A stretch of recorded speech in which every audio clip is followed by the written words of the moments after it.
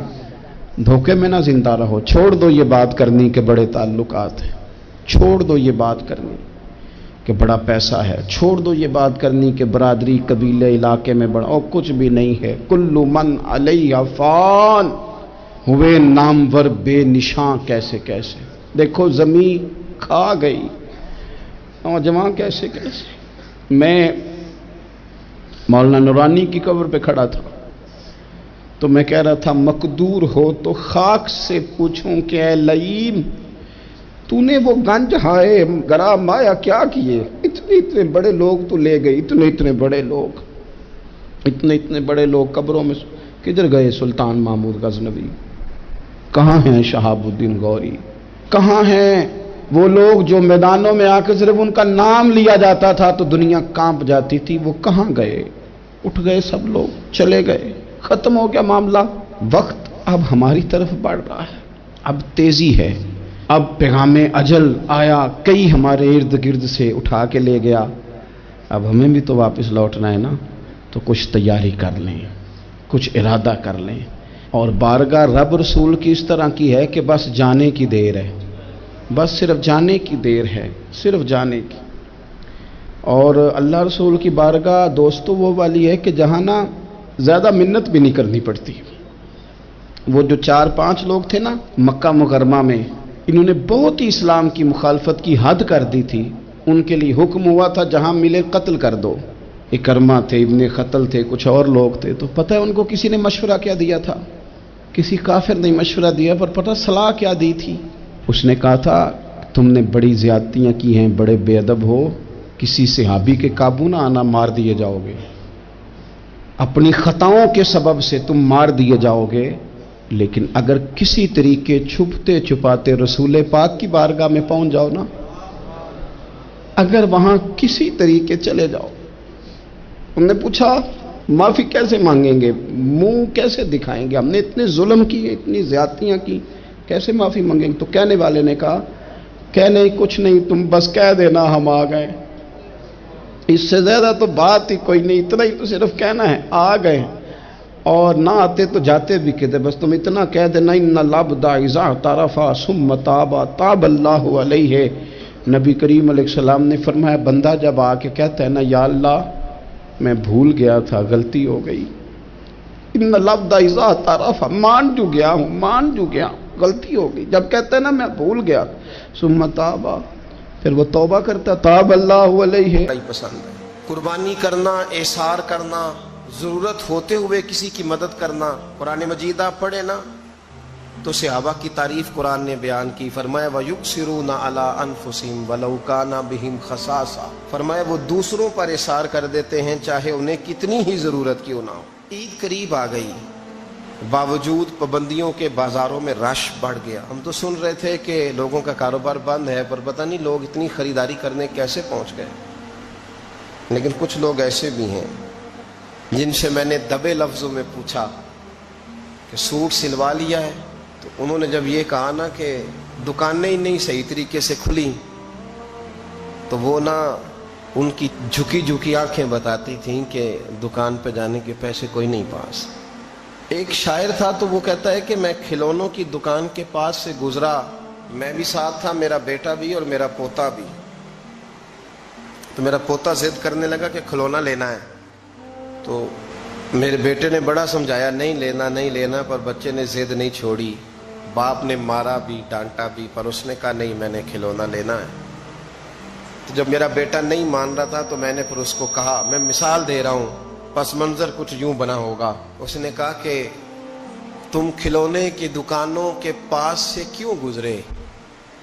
یہ بچے کی ضد ہے، یہ سمجھوتا نہیں کرتی.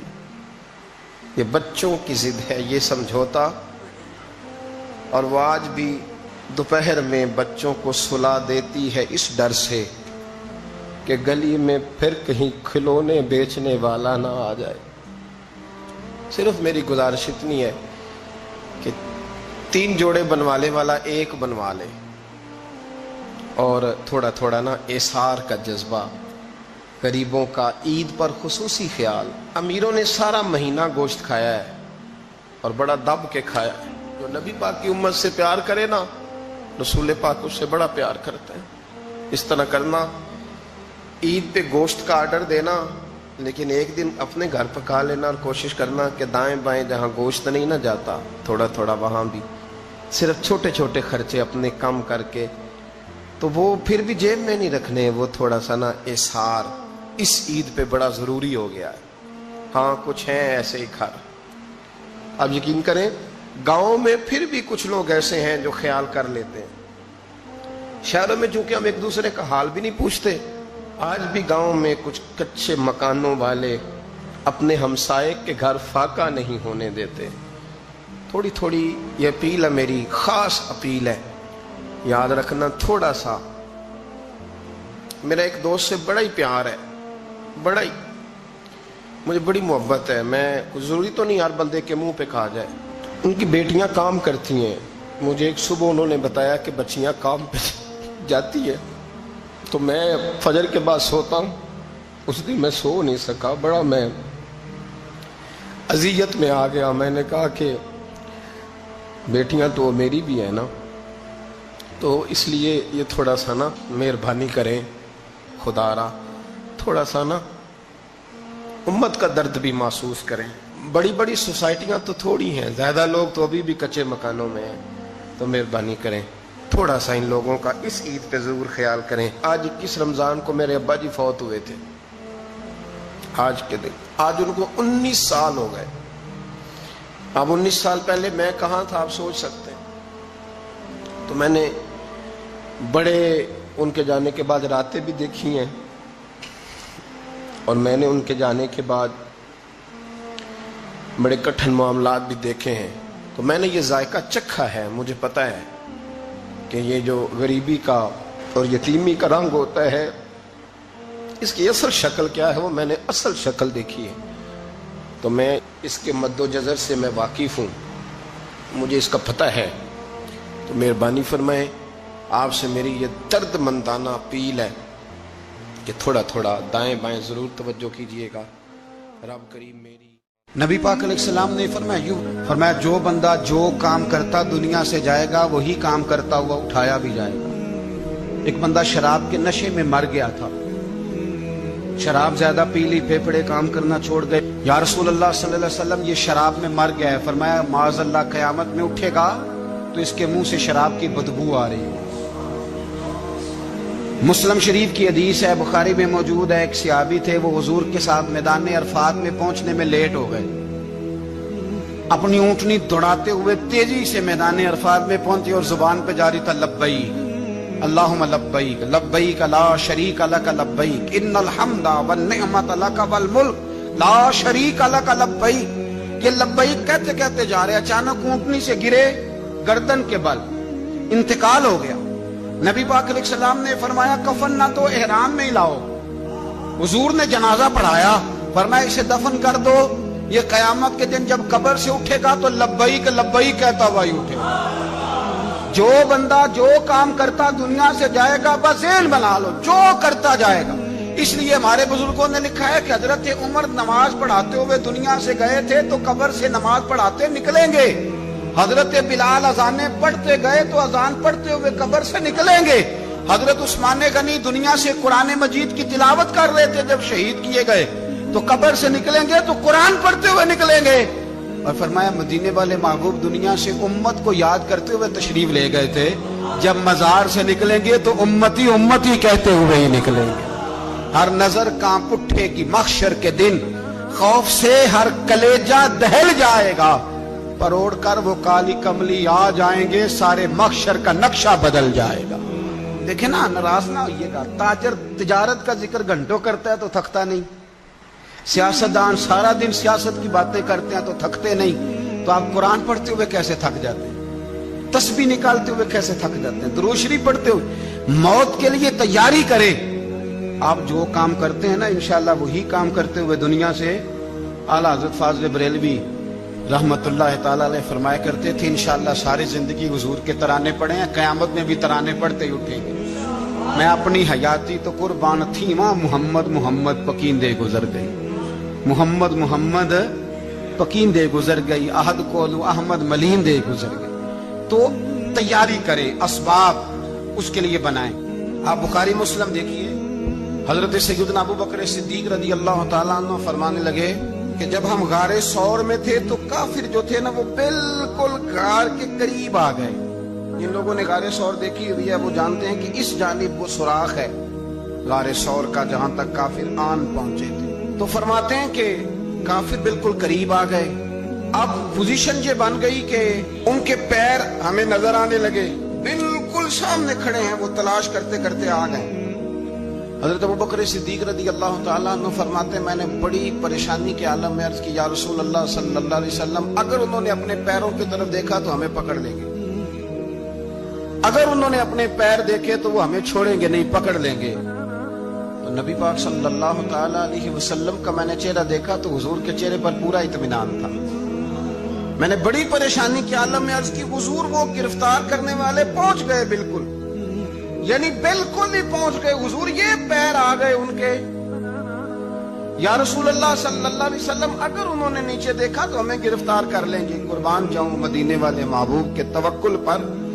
نبی کریم نے ایک جملہ کہا، حضور بڑے اطمینان سے فرمانے لگے ابو بکر ان دو بندوں کے بارے میں تیرا کیا خیال ہے جن کے ساتھ تیسرا ان کا رب ہوا کرتا ہے؟ جن کے ساتھ تیسرا ان کا رب ہو تو ان کے بارے میں تیرا کیا خیال ہے؟ ان اللہ معانا، فرمایا بے شک اللہ ہمارے ساتھ ہے.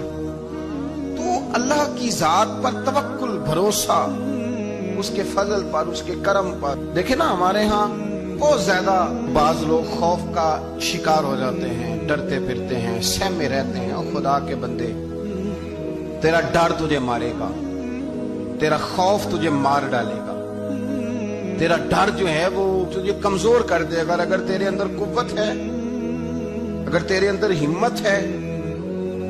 جو لوگ رعب کا شکار ہو جاتے ہیں وہ چلے جاتے ہیں، وہ ختم ہو جاتے ہیں.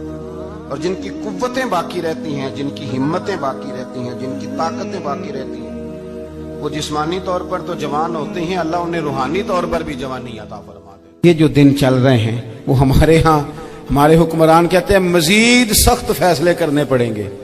میں نے کہا تمہارے لیے تو آسان ہے، اس لیے کہ تم تو جس دفتر میں بیٹھ کے فیصلہ کرتے ہو اس کی تو بتی کوئی نہیں جاتی. تمہیں کیا پتا ہو، وہاں تو اے سی بھی 1 منٹ کے لیے بند نہیں ہوتا. یہ تو اس سے پوچھو باپ سے کہ جو عید سے پہلے اپنی بیوی سے مشورہ کر رہا ہے کہ عید آ گئی ہے، اگر بیٹی کے گھر کپڑے نہ بھیجے تو اس کی ساس باتیں کرے گی. یہ چھوٹی عید گزری تھی نا تو ہمارے ہاں کچھ لوگ سمجھتے ہیں کہ سخاوت صرف رمضان میں ہی کرنی ہے، اور رمضان میں ثواب زیادہ ہے، ورنہ راشن ونڈن والے اور لوگ کو عیدوں بعد بھی بھوک لگ دیجئے، عید کے بعد بھی اسی طرح ہی غریب کے ساتھ پیٹ ہوتا ہے، لیکن توجہ نہیں. ایک تو ذوق علم پیدا کریں. ہم نے اس عید پہ کوشش کرنی ہے کہ ہماری گلی میں، ہمارے محلے میں، ہمارے دائیں بائیں تھوڑا سفر کریں، بچوں کو دیکھیں، سرکاری سکول سے نکلتے بچوں کو دیکھیں، مساجد مدارس سے نکلتے بچوں کو دیکھیں.